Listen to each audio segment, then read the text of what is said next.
Good evening, ladies and gentlemen. I welcome you all to the Q4 and FY23 post-earnings conference call of Sharat Industries Ltd. Today, from the management, we have with us Mr. Sharat Reddy, who is a part of the promoter group and executive director.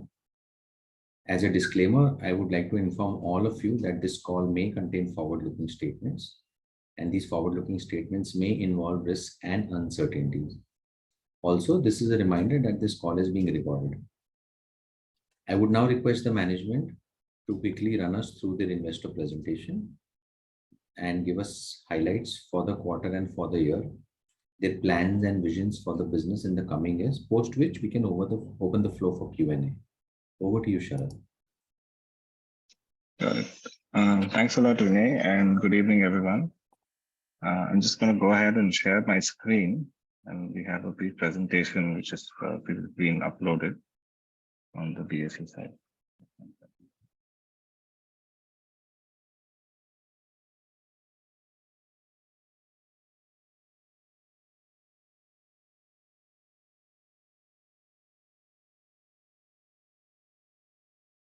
Is my screen visible to everyone? Yes, Sharat. Okay. You can go ahead. Thank you.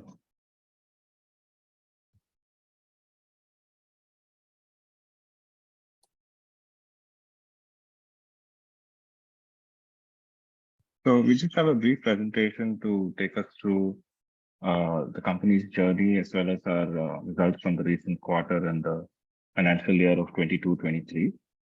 Besides that, we have some inputs as an overview for the business as well as the sector overall.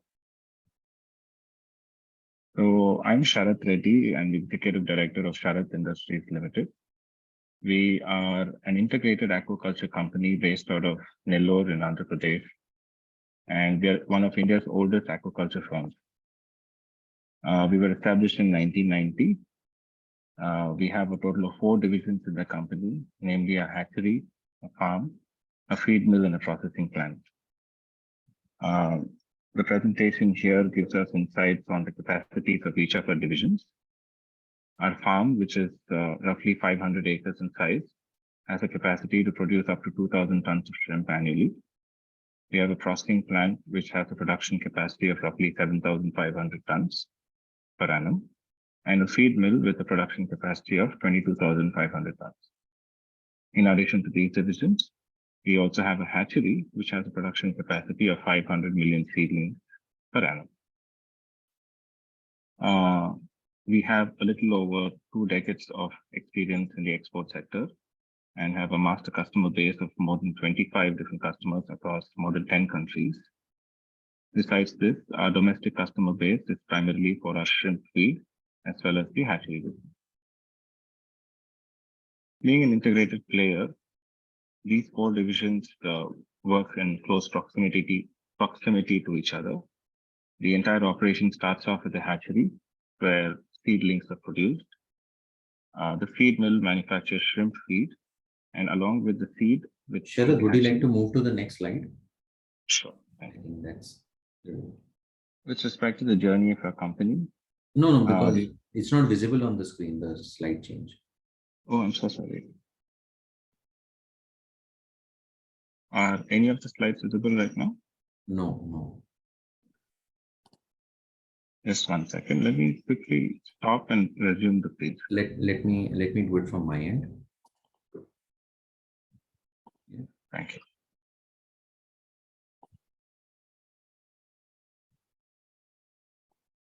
Is this fine? Yes, thank you. Go ahead. We can proceed to the next slide. Yeah, so we were here.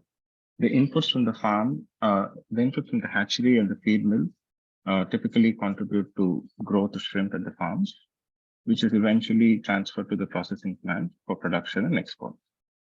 Next slide, please. As mentioned, we've been in the business for a little over 30 years. We went public in '94 at a time where aquaculture was booming. Unfortunately, in the late 90s, there was extreme disease that affected the industry. But we're proud to say that we're one of the few players who's not only persisted in the industry for 3 decades, but has also made some significant contributions. We were the first company in India to introduce Vaname, which is now a successfully farmed shrimp species that accounts for more than 85% of all shrimp produced in India currently.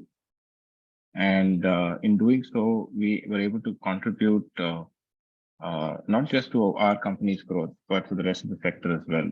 Because prior to that, disease for earlier species was a severe threat.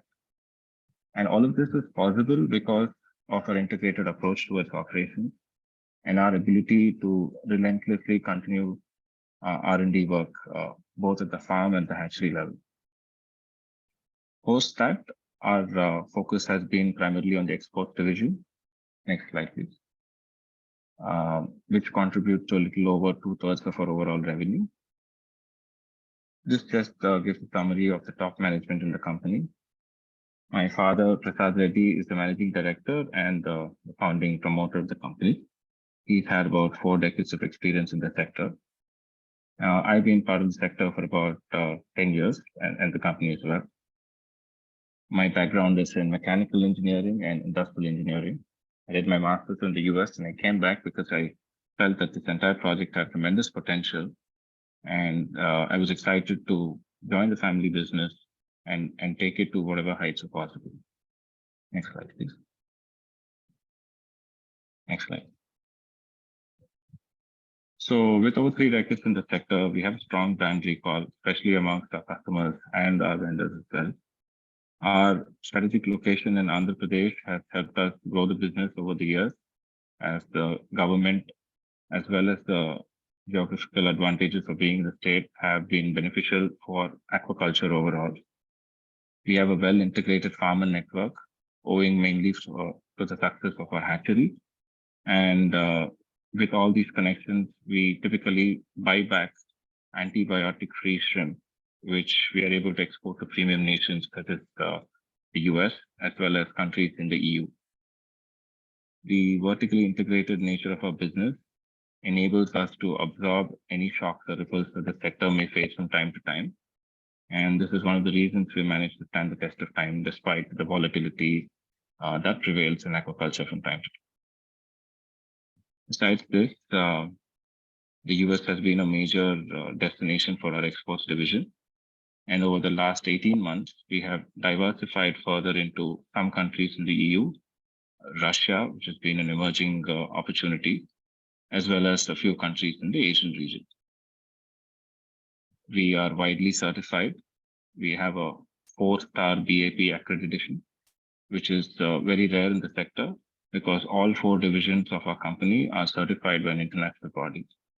So this enables us to cater to better customers who more often than not pay a premium for the traceability that we're able to provide. Besides this, at the feed plant level, we have a total of 4 varieties of shrimp feed.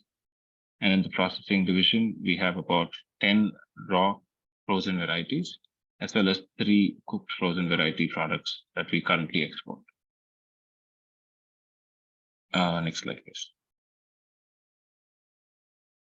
What we believe that would be the key growth drivers for the company between now and the next 4 to 5 years are just listed here. Our current capacity utilization on average across all the divisions stands at about 50%. And we intend to scale it up to about 90% over the next 4 years.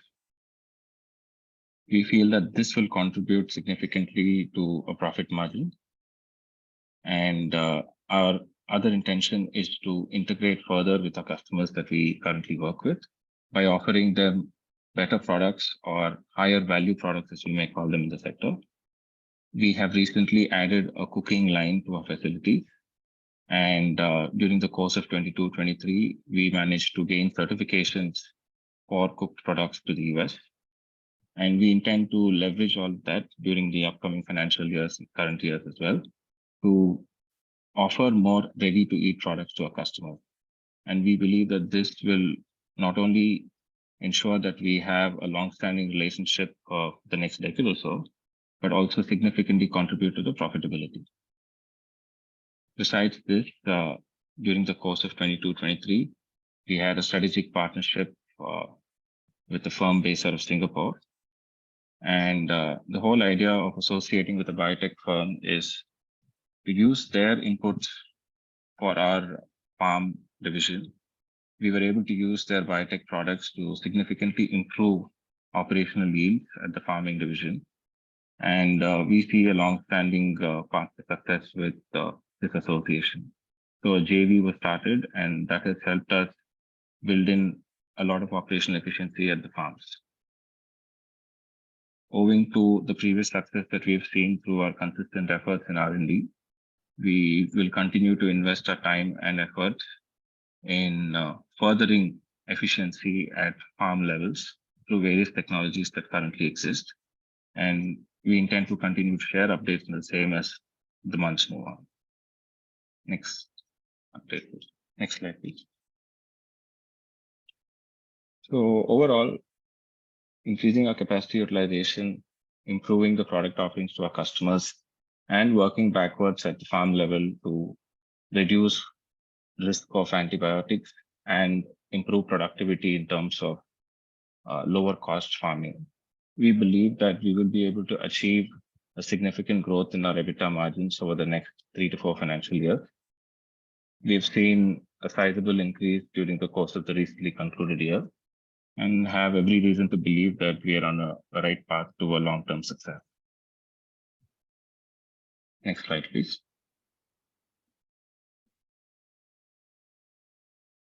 This has been covered in the previous slide, so we'll move on to the next slide. In addition to improving operational efficiency at the core level here in aquaculture as well as processing, we have been investing a certain amount of time towards improved traceability. Now, with the advent of internet that has permeated even this sector, we believe that customers will be able to pay us a premium for end-to-end traceability for the products that we are offering. We've currently seen some interest and we'll intend to continue to work in this direction. Considering that renewable energy is quickly going to supplement a lot of manufacturing industries that are heavily dependent, for example, our freezing or processing field, we intend to invest some time and money in the years moving forward to reduce our energy costs, as we have a captive consumption that will certainly benefit from this. Next slide, please. A brief SWOT analysis of both the company as well as the sector. Our strategic location in Andhra, extensive amount of land available for farming, a robust farmer network for sourcing, and an extensive customer base, mostly in the US and other prominent regions. We feel that these are all going to continue to be strengths for the company moving forward. We do feel that innovation in the value-added product range is an opportunity that is worth exploring, and are currently making some efforts in that regard. Countries like Russia have opened their markets up in a significant manner with our company, and we intend to build on the ongoing Indian-Russian trade relations that currently exist. Considering that very few companies in India have certification to export to Russia, we believe that under the current circumstances, it could help us differentiate ourselves with the competition. From a threat perspective, considering that this is a livestock-based industry, weather will always continue to play a role. International volatility or geopolitical issues can disrupt business from time to time. But as a company, we've managed to absorb all these shocks as a result of a very agile approach that we've adopted over the last few years. And we believe that despite the threats, we would be able to head in a positive direction. Next slide, please.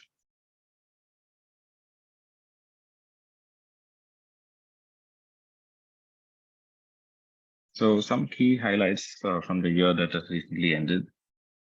We reported a little over 34% in terms of year-on-year revenue, about 50% increase in our EBITDAs, and almost a 90% increase in our net profit. We owe it all to the strategies that we had outlined some time back, and we intend to continue this momentum and build on the same over the next few years. We are aware of the threats that the industry is facing currently, but our strategies, as well as our extensive associations with our customers and vendors, will enable us to sail through the current circumstances better. Next slide, please. This is just a further deep down into the quarterly financials with respect to Q4 of the recently concluded year as well as the previous year. And an improvement in terms of figures can be seen over the last 4 financial years. Compared to where we stood at 1920, I think we've come a long way. The seafood industry overall is about $160 billion in terms of revenue in 2021 and is expected to continue to grow. We're very happy and proud to be part of this blue revolution, both in terms of global trade as well as the progress in India. And considering it's such a large market out there, we are very optimistic that there's a substantial runway for long-term success. Next slide. Indian seafood exports have been consistently growing over the last decade. Owing to COVID, there were some minor hurdles that the sector had to face in 2021, but bounced back strongly in 21-22. And even 22-23 has been largely a successful year for most of the sector. So this has given us enough confidence to plan for the future with a lot of optimism as well. Vanillin exports continue to dominate seafood exports from India, and we do not see that dipping in the near future. We believe that the sector may adopt more value-added products to keep the revenues high as well as the profitability as well. And this is a natural progression that we've seen from other countries as well over the last decade or so. And very happy to note that India is following a similar path in that regard. Next slide, please. This brings us to the end of the presentation, and we're now open for any questions. Thanks, Sharat. We'll take the first question from Agastya Dave. Anybody else who wishes to ask a question can use the option of raise hand next to the name. Agastya, you can unmute and ask your question. Thank you very much. Mr. Reddy, 2 questions. One is, historically, why have your ROEs trailed the industry leaders? I understand that you have a very small size, even now. And I understand why the ROEs are low today because capacity utilizations are low. But historically, what was the reason for your business not really ramping up and profitability staying below industry average? And my second question is the current situation. What are you seeing macroeconomically? What are the demand trends for the industry as of now? And more importantly, what are the supply trends? We believe that there is a lot of competition coming from South America. So what are you seeing on that side? And given that US economy is still pretty strong, when do you see the pickup happening for the Indian industry and for your company? Okay, I'll answer one question at a time, if that's fine. So we've been in the sector for a little over 30 years. So in that sense, we've seen a lot of ups and downs because it has been a volatile field in the past. I've been part of the company for about 10 years and have been playing a more central role in terms of leading operations in the last 4. And every year we've seen a significant improvement in terms of the numbers. So during the course of the last 5 to 6 years, we changed our product offerings to our customers, have added a lot of auxiliary infrastructure at the processing and the feed plant level. So we've essentially undergone a transition, and now I think we are on a great path towards a long-term success. So even if our numbers perhaps might not have been optimal in the past, I think we've done much better and will continue to be on this path for the years moving forward. Now, with respect to demand globally, we have seen demand contract a little over the last 6 months. And this is something that we expected, considering that there have been so many macroeconomic factors that have been governing this. With the geopolitical tensions, I think there's been a lot of energy cost increase, and that has in general impacted the frozen food sector. But now people are, things have stabilized in that regard. Right? We do expect demand from the US to be a little slower than historically, but we have other markets that we are currently targeting more aggressively, and Russia happens to be one of them. China too was a little slow during the course of the last calendar year, but since overcoming their COVID issues as well as the seafood ban, business to China has improved significantly. So while the EU and the US may not be as attractive as a proposition in the short term, we believe that countries like Russia as well as China will give us enough of an opportunity to balance the trade out. As far as supply is concerned, there has been slightly lower supply from India as well as several other countries globally. Ecuador did see a tremendous increase in their production last year. But as we speak, we understand that they too are going through their own cycle of slightly lower production, diseases, and so on. So considering that this is a commodity and we've been in it long enough to see multiple cycles that have been up and down, we are not too phased by what's happening currently. And our integrated approach towards this entire business will continue to keep our revenues stable. And this is our broad opinion on the subject. Is there any question that I may have left unanswered? Hello. Agastya? No, sir, you're on mute, so we can't hear you. We will take the next question from Harsh. I'm done. Am I audible? Hello? Yes, you are. Thank you. We'll take the next question from Harsh. Harsh, you can unmute and ask your question. Sure.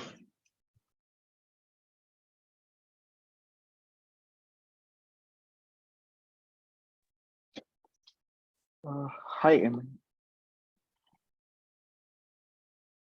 I think there's a problem with his line. You just unmuted. You can ask a question. Hi, am I audible? Yes, you are. Yeah. Thanks for the opportunity, sir. So, sir, my first question is on the newer markets that are available to polish and processors. So, you did mention about Europe and Chinese market. So, just to delve a little bit more on it. So, what is the overall industry's update on getting into newer markets? Because so far, Indian shrimp processors have been solely focused on US, followed by China. But now I see a lot of the shrimp processors are talking about different markets like Saudi Arabia, European Union, South Korea, and Japan. So we as Sharat, what have we done specifically? Because I think a lot of these markets have their own nuances and approval. So where are we on those things? And also overall industry, where do you see the industry heading? Well, in terms of approvals, I'm pleased to inform you that we are certified to export to a majority of the customer base that currently exists globally. This includes the Middle East, the Far East, EU, and then Russia as well. In fact, we are one of the few entities in this ecosystem that has a certification for Russia. And we see that being a very good opportunity during the course of this financial year. In the past, we have had trade relationships with certain countries like Korea, and that demand from Korea as a country has both increased and decreased over a period of time. And this year, there is more opportunity than in the last few years. I think when one door opens, another closes. The US markets are a little slow right now, but they still continue to dominate in terms of overall imports globally, as well as the Indian exports, right? So we're just going to try and balance the trade out as effectively as possible, focus on those countries that are more profitable, and continue to maintain our relationships with customers that we built over a very long period of time. They've been supportive under difficult times as well, and I think it's important that we did our part. And with respect to other companies, I'm sure everybody has their own strategies that will work out well. For us, I think Russia will play a very critical role during the course of the next 2 to 3 years. the Chinese market has also improved in many ways, and they have certain niche products that we are able to cater to. So I think that's worked out well for us. Got it. So, sir, then a little bit more on the Russian market, if you could talk about what kind of product profile is required there, and also maybe what kind of volumes are we looking to supply to Russia?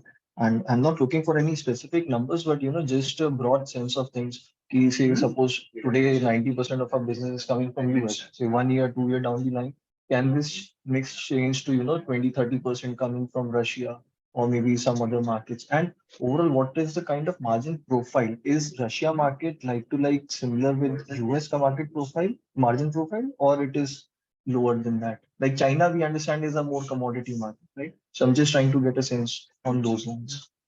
Got it.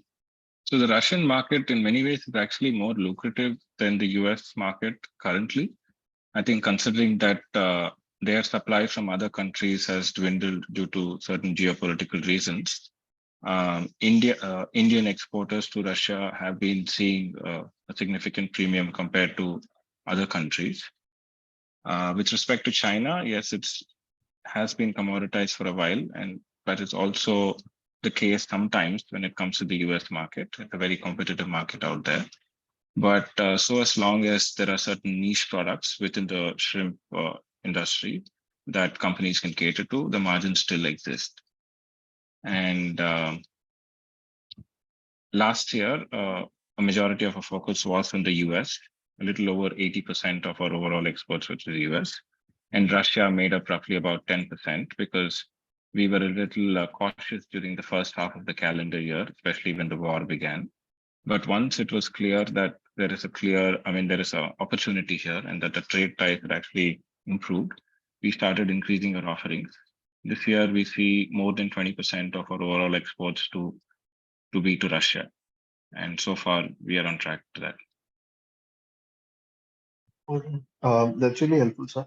Also, sir, if you could talk a little bit more about the competition that we saw from Ecuador and US. Ecuador has been increasingly taking away market share. So what is helping them? Is it their pricing and the proximity? That is the only two reason?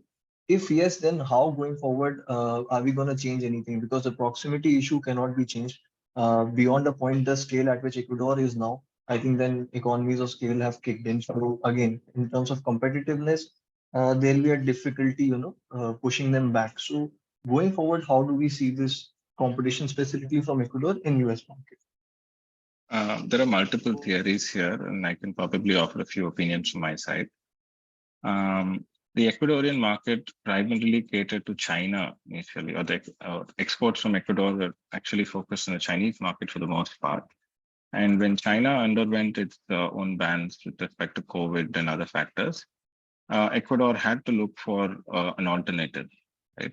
In doing so, they had to slash prices significantly and export product to whichever markets were available.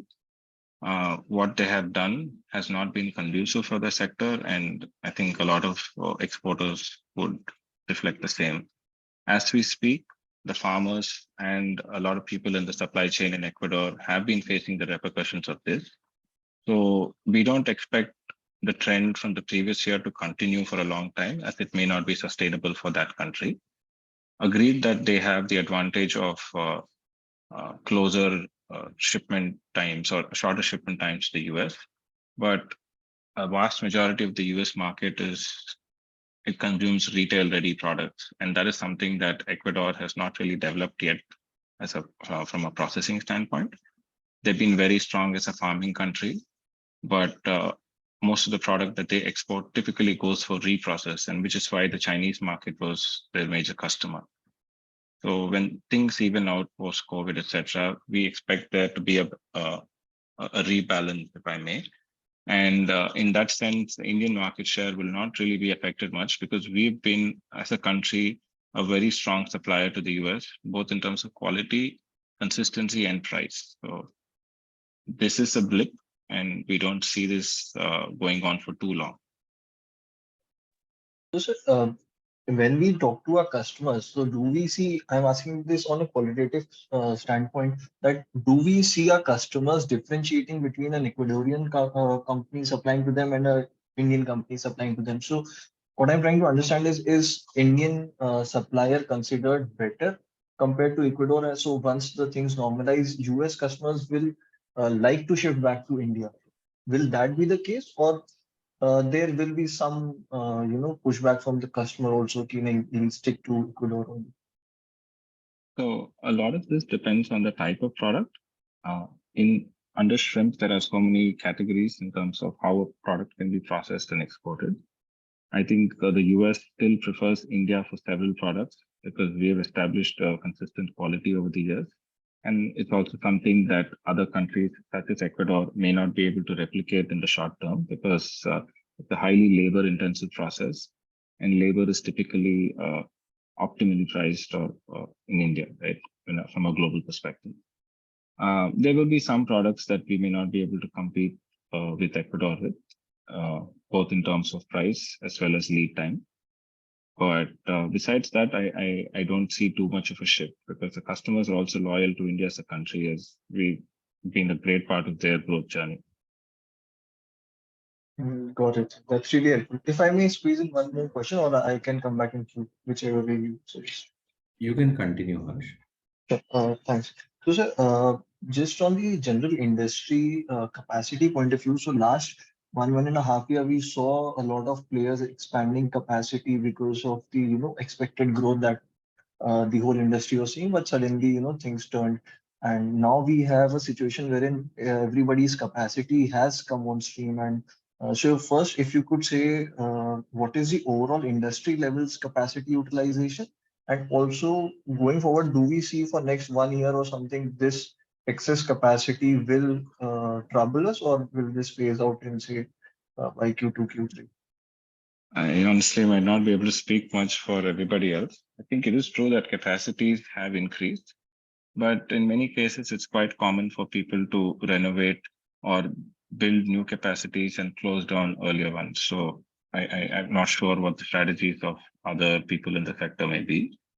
But I think so as long as people focus more on value-added products, they can continue to build profitability. And that's the direction that I believe that most people should head in. All right, sir. Thank you and all the best. Thank you for patiently Thank you. answering everything. No problem. Thanks, Harsh. We'll take the next question from Yogansh. Sir, Hello. that was me. I think Harsh is supposed to ask now. Yogansha, I've already asked. Sorry, there's been a switch between our names. That's why. Okay. My first question is about when I look at a balance sheet, there is a non-current receivable items which has been 4 to 5 crores in the last 2-3 years. What is on this respect to, and what kind of provisions have we taken on these receivables? I will have to get back to you with respect to specifics, but if I had to answer this from the top of my head, off the top of my head, I think for the last couple of years, we have had slight slowdowns with respect to receivables in some sectors, especially in the feed division, because it's a largely farmer-centric market. And despite us having a lot of sales through dealers and distributors, collections had been slower than anticipated as a result of COVID. Unfortunately, the peak COVID waves in India over the last, I think in 2020 and 2021, coincided with what we consider the peak season in terms of shrimp as well. So while farmers were able to produce a lot of shrimp, they were unable to get paid a commensurate amount of money. So that has resulted in a little bit of a slowdown. So this account head will mostly be that, but I can get back to you with further details at a later point in time. Yeah, thanks for that. My next question is about the volume of processed shrimps which we are selling. Is it possible to share those volumes? Sure. Do you need information from 22-23, correct? Yeah, and maybe also for FY22. So just to compare year and year. Okay. Is it possible for us to do that at the end of today's discussion? Yeah. I don't have the numbers with me right away, because we had that preset presentation, but we have it and can probably mail you after this. Okay. And my next question is about the business breakup from our different segments. So from processed shrimp, feeds, and hatchery. So what is the kind of revenue breakup we have from these segments? So about 66 to 73, let's say a little over 2/3 to on average 3/4 of our revenue comes from the exports division. About 20 to 25% comes from the shrimp feed manufacturing division. And about 5 to 10% comes from the farm as well as the hatchery division. So it does vary based on the seasons, but on average, exports is a major revenue contributor, followed by feed, and then the farm and hatchery division together. And in our farm and hatchery business, do we grow our? So what is it that we do? Is it contract farming for our own entity, or is it also contract farming for others? So currently, all our farming endeavors are for our own entity. We have a farm of which some capacity has been utilized. We intend to continue to build on that over the next couple of years. Most of the produce is transferred to the processing plant for exports. In the event that the size or quality of the shrimp that has been produced is not suitable for our export requirement at that given point of time, we sell the product domestically, either to other exporters or any other aggregators. And from a hatchery perspective, the seed that is produced is primarily used for our own operations. And in some cases, we also sell that to other farmers who are in need of that product. So in fact, when we launched our feed commercially in 2011, we were able to sell seed and feed together, and that gave a lot of farmers tremendous success. So we managed to leverage all of that goodwill eventually by sourcing the product from them consistently over the years after that. And what percentage of our processed shrimps comes from our own farms versus bought from other farmers? So currently, the total production at the farm to the process requirements is about 10 to 15%. On one side, we have been expanding our processing offerings as well, right? So that has also had an impact on terms of percentage. But over the next few years, we want to get to a point where our own farms or contract farms can contribute anywhere between 25 to 30% of our overall requirements for exports. Okay. And my last question is about our raw material. So what are the kind of pricing trends which we are seeing in fish meal nowadays? Fish meal has been largely stable over the years, over the last year or so. We've, in fact, were impacted more by soya. And since our consumption has not been very significant, we have been able to enter into contracts with some of our regular vendors. So I think on average, fish meal ranges anywhere between 90 to 110 rupees during the course of the year. But we figured out when to be able to order a large chunk of our requirements in terms of seasonal availability. So, and with the global decline in soybean prices, what are the current prices in India? I think we are broadly buying the product at roughly between 45 to 50 rupees on average. Sometimes it's a little higher. And this is per kilo, but we could probably give you specifics again, in an email. So as long as all your questions are specific, we'll be able to answer them as well. Yeah, perfect. So with the softening of raw material prices, is that also a lever for gross margin expansion for us? For the feed mill, definitely.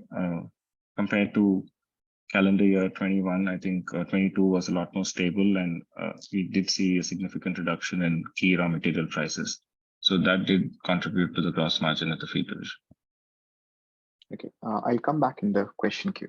Thank you for answering my questions. Yeah. Thanks, Harsh. We'll take the next question from Yogansh. Harsh? Custom reports we use. So just one question.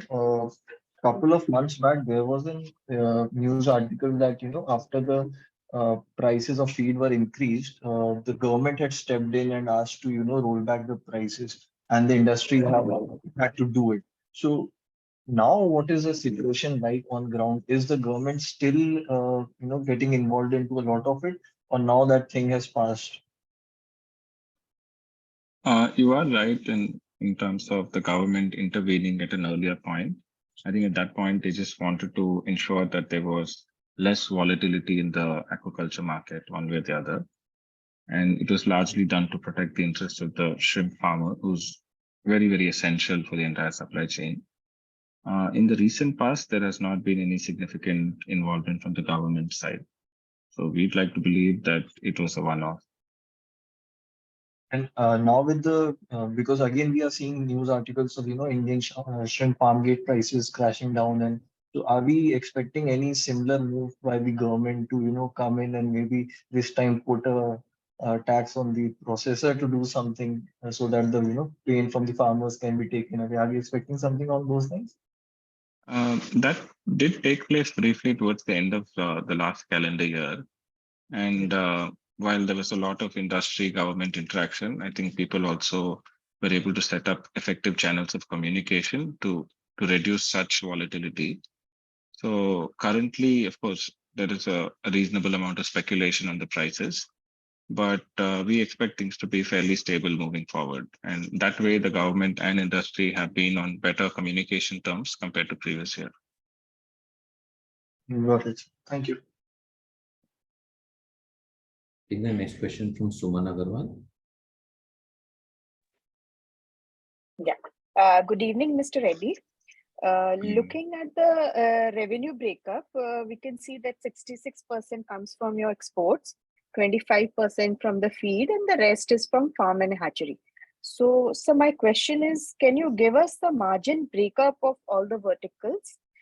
And also, will this vertical breakup remain the same, or will there be any change in the future? So, okay. Profitability across these divisions typically changes based on seasonal parameters, ma'am. So if you look at farm, for example, there could be a scenario where we have a very good crop. Unfortunately, if the farm gate prices for the sector are not as competitive or lucrative, then the margins will be slightly lower. And the same applies both for the feed as well as the exports division. Typically, the feed division has more steady margins, unless, of course, we have scenarios that we've experienced last year or the year before in terms of sudden spike in raw material pricing. And the processing division, again, depends on whether global parameters are stable. So I may be able to give you some kind of an indicative range, but at least in the last 2 to 3 financial years, there's been so much volatility that none of it might hold good. Exactly. That is what the question is.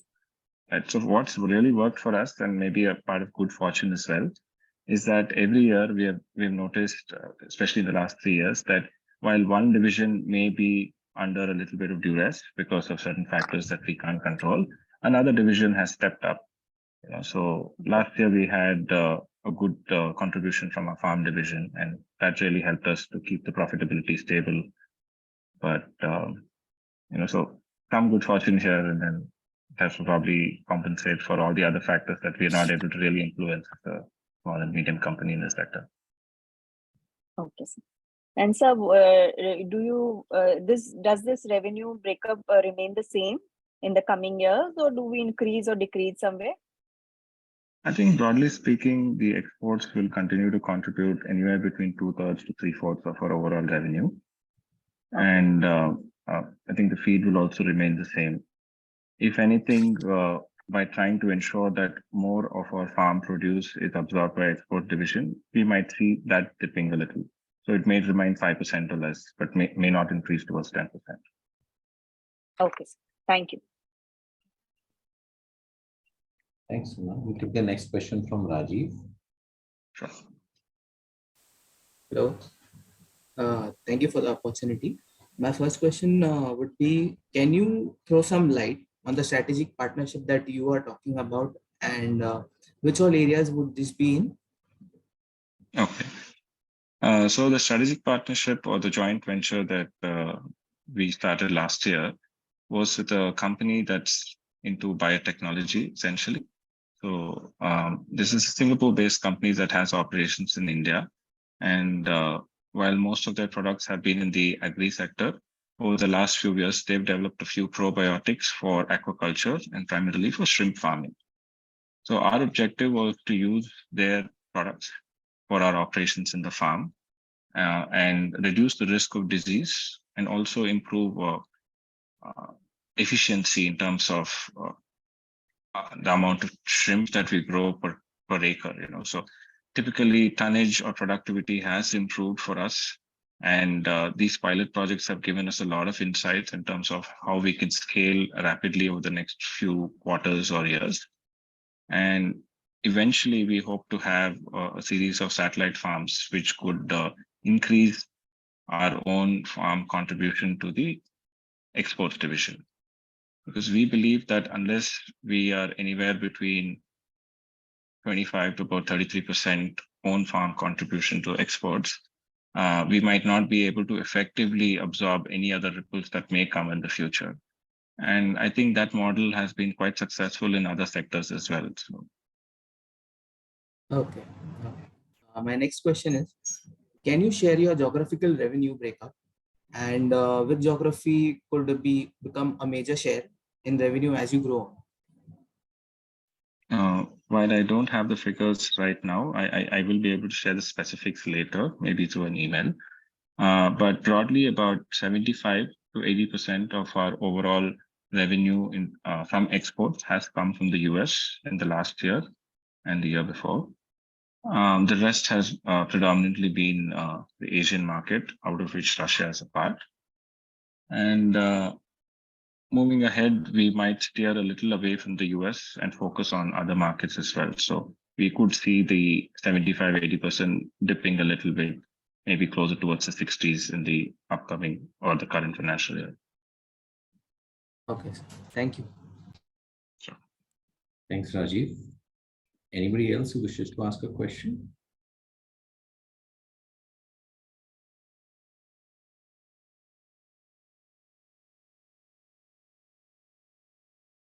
Yes, Yogansh.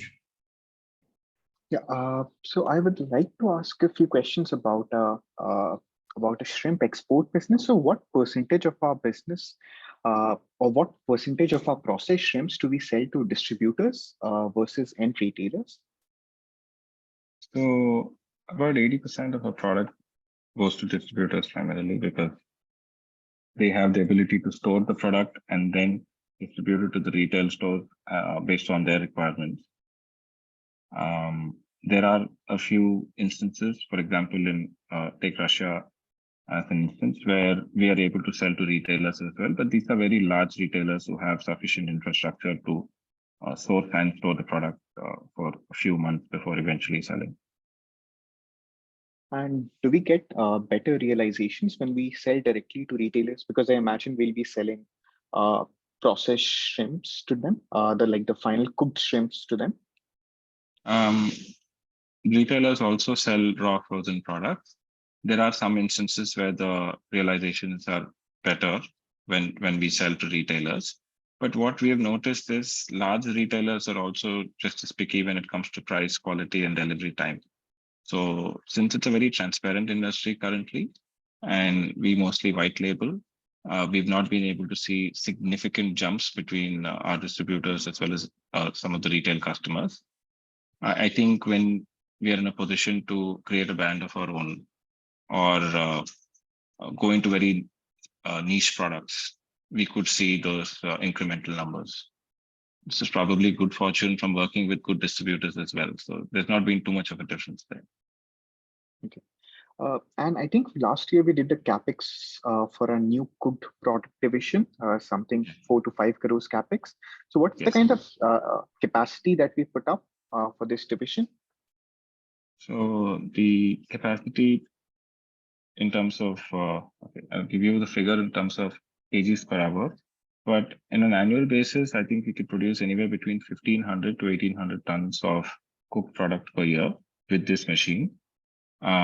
We could scale it up a little further based on operating hours, but this is a recommended tonnage for the year.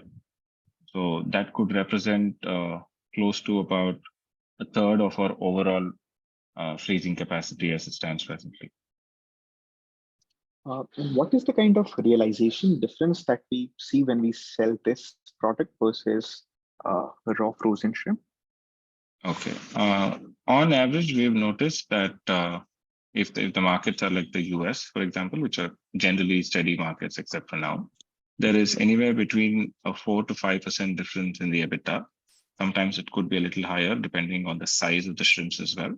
But this is what we've gathered, especially over when we've seen the data as well from importing nations over the last few years. And have you already started selling from this capacity? We haven't sold to the US, but we have done some shipments to Russia, and they've been fairly lucrative. In fact, more than what I've just described. So we feel that moving forward, the Russian market could be a great opportunity for us, both in terms of cooked and blanched products. Perfect. That's all from my side. Thanks for answering my questions. Thanks, Yoga. Since there are no further questions, Sharat, would you like to give your closing comments? Sure. First of all, thank you everyone for taking the time to attend today's discussion in the call. I think many of you have been really well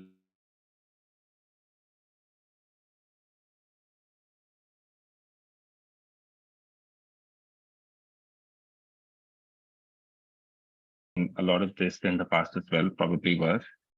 And the way forward would be value addition. I think that is something that as a sector, we need to really absorb.